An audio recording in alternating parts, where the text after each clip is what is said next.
అందరికీ నమస్కారం.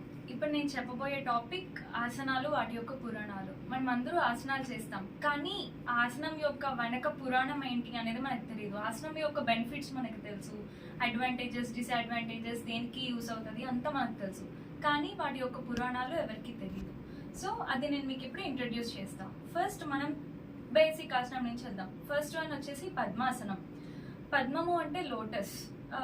మనందరికీ పోజ్ అంటే ఏంటో తెలిసిందే, కానీ దీని యొక్క పురాణం ఏంటి అంటే విష్ణుమూర్తి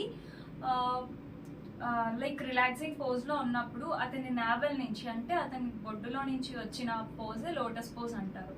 అండ్ ఏషియన్ కల్చర్స్లో కూడా ఈ లోటస్ పోజ్ని ఒక కాన్సన్ట్రేషన్ పెంచే పోజ్గా ట్రీట్ చేస్తారు. రీజన్ ఏంటి అంటే ఈ లోటస్ అనేది మనకి మట్టి నుంచి పుడుతుంది, తర్వాత మట్టి నుంచి పుట్టి వాటర్లో తేలుతుంది. దాని అర్థం అది ఎంత మట్టిలో నుంచి వచ్చినా అది ప్రకాశవంతంగా వాటర్ పైన తేలుతూ ఉంటుంది.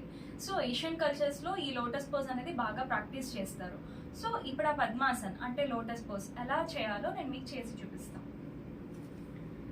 ఫస్ట్ సిద్ధాసనంలో కూర్చొని ఈ రైట్ లెగ్ కంప్లీట్గా వెనక్కి అండ్ ఈ లెఫ్ట్ లెగ్ వచ్చేసి కంప్లీట్గా రైట్ థై మీద వెనక్కి.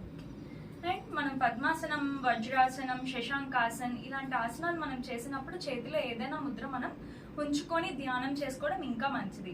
సో అన్నిటికన్నా బేసిక్ పోజ్లో ఉన్నాను అండ్ అలానే బేసిక్ ముద్ర కూడా చెప్తా, ధ్యాన ముద్ర. సో ఇది పద్మాసన్. దీనివల్ల యూసెస్ కూడా చెప్తా. యూసెస్ ఏంటి అంటే థైస్లో ఫ్యాట్ కరిగిస్తుంది, అలానే లెగ్స్ స్ట్రెంథన్ చేస్తుంది, తర్వాత లోవర్ బాడీ అంతా ఒక ఫిట్గా ఉంటుంది. సో దీంట్లో మనం వచ్చేసి ధ్యాన ముద్ర చేద్దాం. ఇది ధ్యాన ముద్ర. ఈ ధ్యాన ముద్ర మనం చేసినప్పుడు మన ఫింగర్ టిప్స్ మాత్రమే కదలాలి.